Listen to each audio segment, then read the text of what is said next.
Greetings and salutations, everyone. I hope everyone is doing well today.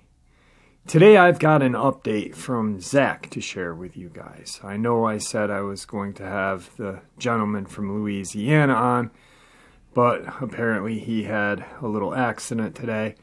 So hopefully I can have him on tomorrow.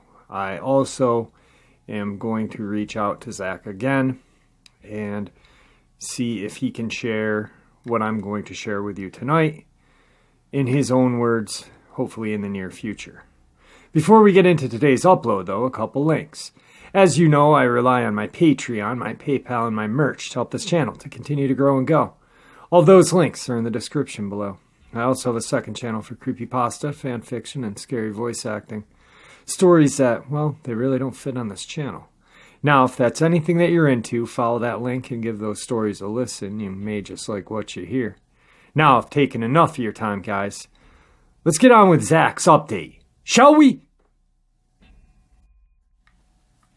Jeff, sorry for taking so long to get back with you. So much has went on. It's a cluster. I'm sharing all this with you and your channel. Last time we spoke, I'm going to come out, but that very next morning, I got a call from a friend who lives not far from my hunting property. He now knows I'm not full of it. Jeff, as much as I do have to share, I would like to talk on your channel. I really would. What I'm going to share with you is multiple stories, and myself personally, it's easier to type. I will be sharing more about Chief after I get this info out to you. 2 weeks ago, I decided to hit up my friend who I haven't seen for about a month. I give him a call and ask him how he's been. And if he ever has time, we should hang out. He tells me, sure, head over. So I pull up, I get out, we shake hands and walk into his house. We begin to chit-chat with one another, and he asks me if I want a cold one. I remind him I really don't drink, and he says, oh yeah, you're still not into the drinking. Nope, the party days have drained me. He laughs and says, you used to party back in the day. Now, after all the bullshit, we walk out to his backyard. His backyard is big, at least 200 yards, just going straight back and probably over 50 yards wide. And off to the right, when you walk out his back door about 40 yards, is his workshop. And then to the left, further down, is his barn. It's mid-size, nothing big, just enough room for a few horses, which he only has one. And further down at the end of his yard is where he has it fenced off, where he keeps his horse when he lets him out. Now, reason why I give you all this info is to help give an image of the layout for the story I'm going to share with you and your listeners. So, we're on the back porch. He has a Great Dane named Rebel, beautiful and huge. We're hanging out on the back porch, and he asks me if I didn't mind I let out Rebel, because he was at the back screen door wanting to be let out. I tell him sure, so I let out Rebel, and he does his normal thing, runs into the yard, does his business. We're still standing there talking, and that's when his dog is frozen in place, looking down toward the end of the yard, where his horse is, and begins to bark. And my friend, name I'm not going to give out for privacy reason, but we'll just call him Joe. I say, Joe, what do you got around here that Rebel is all hyped up at? 'Cause usually Rebel is chilled, and not this hyped up. He tells me, man, I had to run off a damn coyote the other day, or a few of them. I go, coyotes? Since when? He says the other day he had a couple of black figures kinda halfway out to the tree line sniffing the ground, and I had to get the gun and shoot off a warning shot. I go, did you get a good look at them? And he says, not really. They were so dark that it was hard for me to get a clear view. Plus, I was up near the house. And I asked him, was your horse out? He said no. I had put him up, and he said it was also late in the evening time. He said when he shot off into the air that they didn't even really flinch. Right when he says this, it dawns on me. This might just be a Dogman, because a coyote isn't going to hang around after a 308 goes off. I tell him you need to be careful. You're going to try to run something off that doesn't scare easy, and it's going to be your ass. Trust me. I don't want that, and some things you don't want to be your problem. He laughs and looks at me and says, you and I have hunted for many years, and you have been taught by some of the best in Alabama, and you taught me. You know as well as me that I'm a good shot. Remember last time we went shooting, we hit 2 leaders from 400 yards, and then you had to show me up by hitting one 600 yards. So, come on, don't be so harsh, and don't assume it's those Dogman things. So I tell him then that it's just more than accuracy to deal with those things. So to move forward and skip the boring parts, I head home later that night. He calls me, freaking the hell out. I can't even understand a word he's saying. I tell him, dude, chill out. What's your issue? Finally, he screams, them damn things you've talked about. They're down here by the barn. That's when I tell him to turn every light on in the house and outside and keep Rebel inside. Try to keep an eye on the horse. I'm on my way. After some time passes, I pull up. And when I pull into his driveway, it's about 75 yards long with small fields on each side. And behind them, tree lines. So I'm making my way down the driveway, and as I'm coming up on his house, my headlights catch one on the right side, looking from behind the house.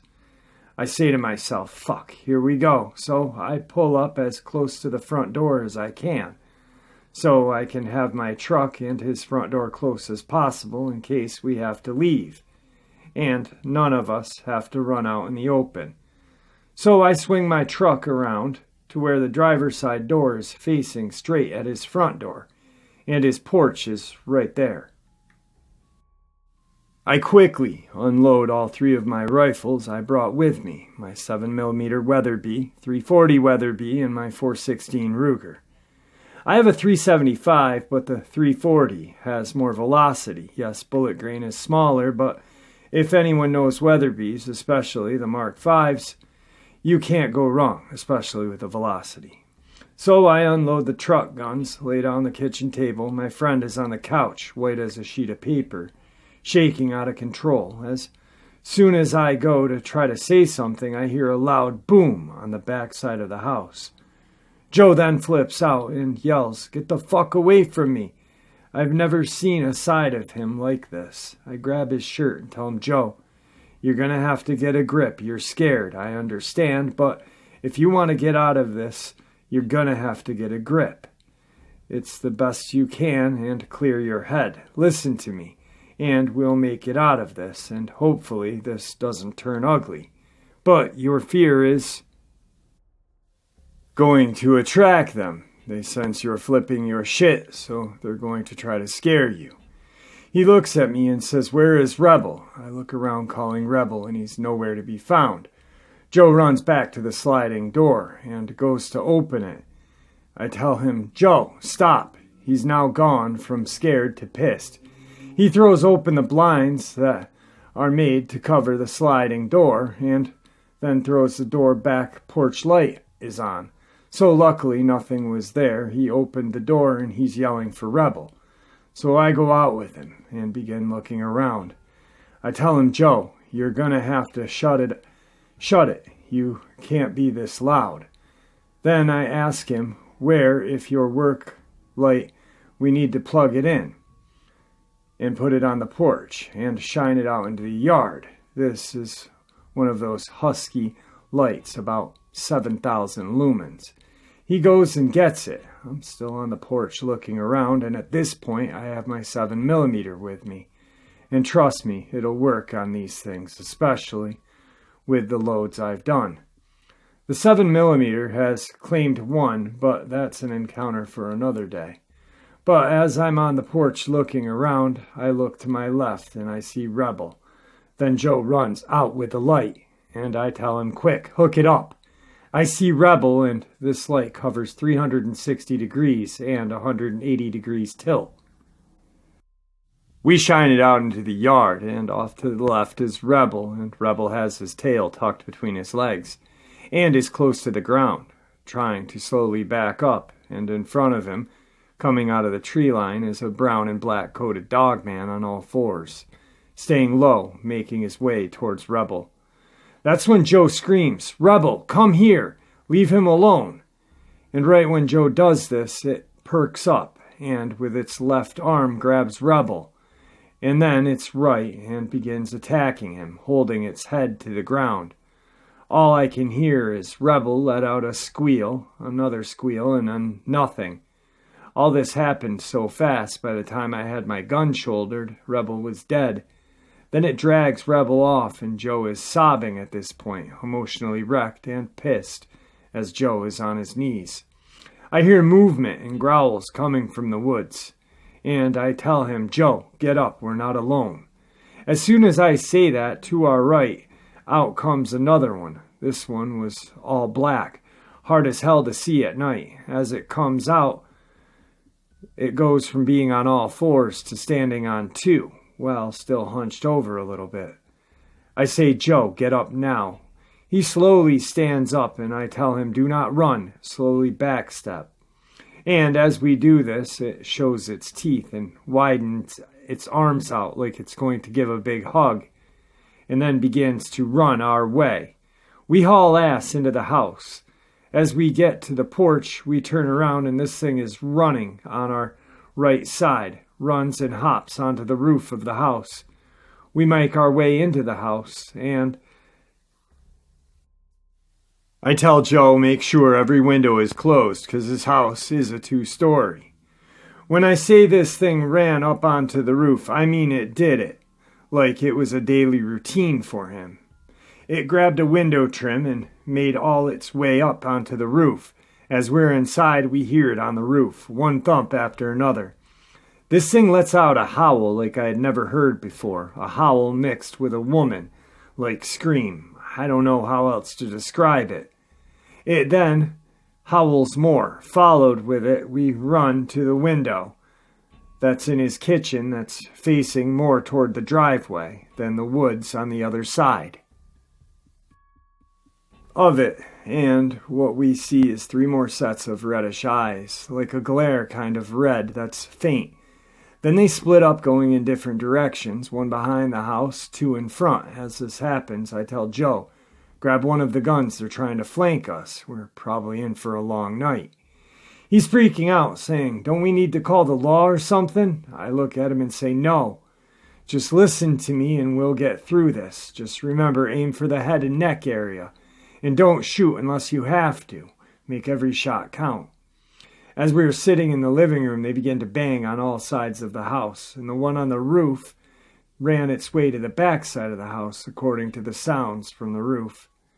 I catch a dark shadow move past the window in the living room. Then the doorknob begins to move.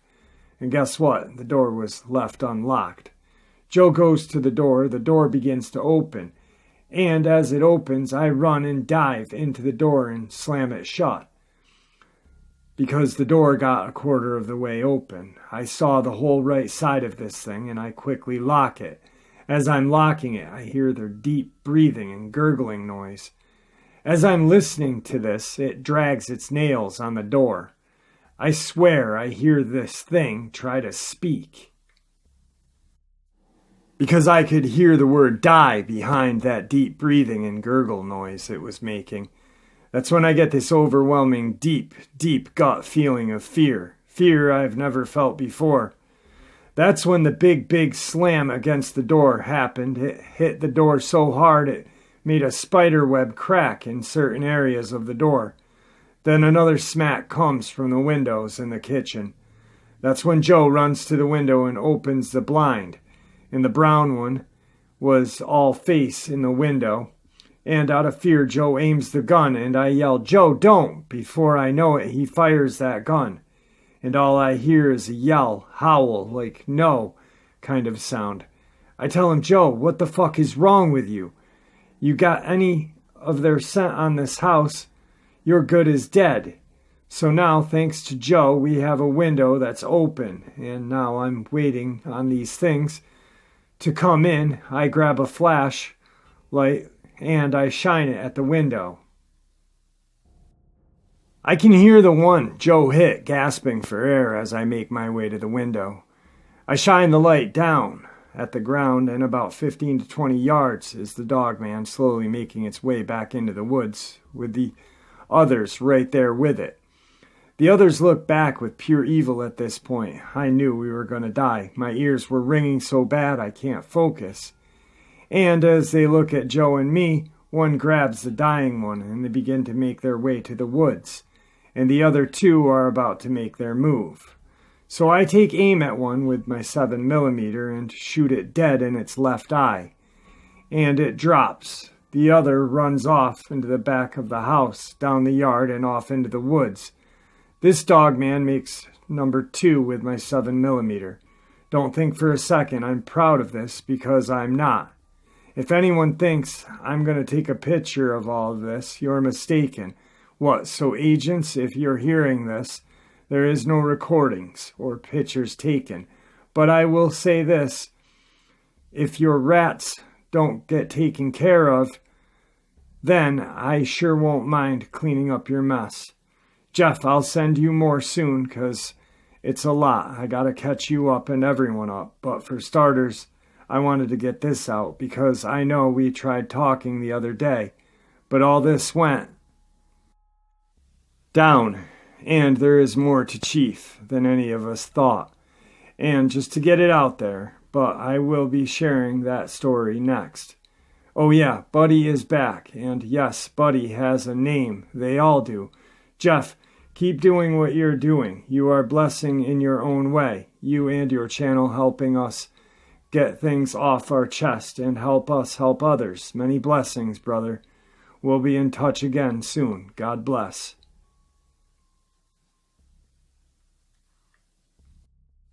Also, just in case, the ones that I killed, I set on fire. Alright guys, right there, Zach, as many of you know, lives in Alabama. He has had many encounters with werewolf, Dogman. He actually shot his side window out in his truck a couple months ago, trying to protect himself.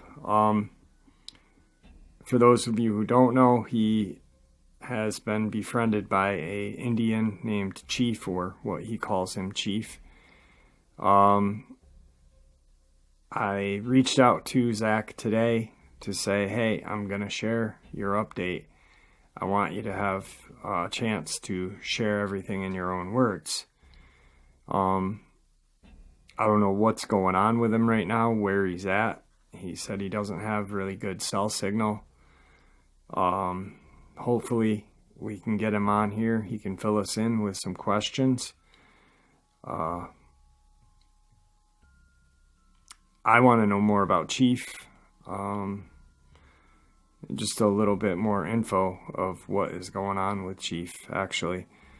So, anyway, I hope you guys enjoyed tonight's upload and update. Hopefully, like I said, we can get him on the air to share more, because it's just kind of an open door right now. Once again, BD, hopefully he can be on tomorrow, share his encounters from Louisiana with us. I'll share what happened. He had an accident today. Apparently his cousin milked snakes for anti-venom. They were catching some snakes. A water moccasin snapped him on his ankle. And he was willing to do the interview tonight. He said he was a little groggy. So I said, let's just do it tomorrow. Hopefully we can have him on tomorrow. I'm dying to speak to BD. I'm dying to speak to Zach. There's a whole bunch of people that I have to get in contact with. I apologize. You guys have sent me emails. I'm trying my hardest to get through those emails to get you guys on here. It's not as easy as you guys think, just calling and setting things up with interviews. It's almost a day process, and then so on. I also have some friends of the channel that I've been meaning to get in touch with. Kevin, I'm doing good. I will be calling you very soon. Actually, I was trying to call you the other day and realized I was calling the wrong number when the person finally answered. Anyway, I want to thank everybody for all of the support of this channel. I'm going to make a brief announcement quickly. My birthday is coming up on September 16th, and what I'd like to do is kind of do I'd like to have 4 hours of upload out for you guys, whether it be a straight 4 hours or 4 to 5 different videos throughout the day. This channel means the world to me, and that's a way of me celebrating my birthday with you guys, is by giving you guys something to listen to. So with that, guys, I want to bid you farewell.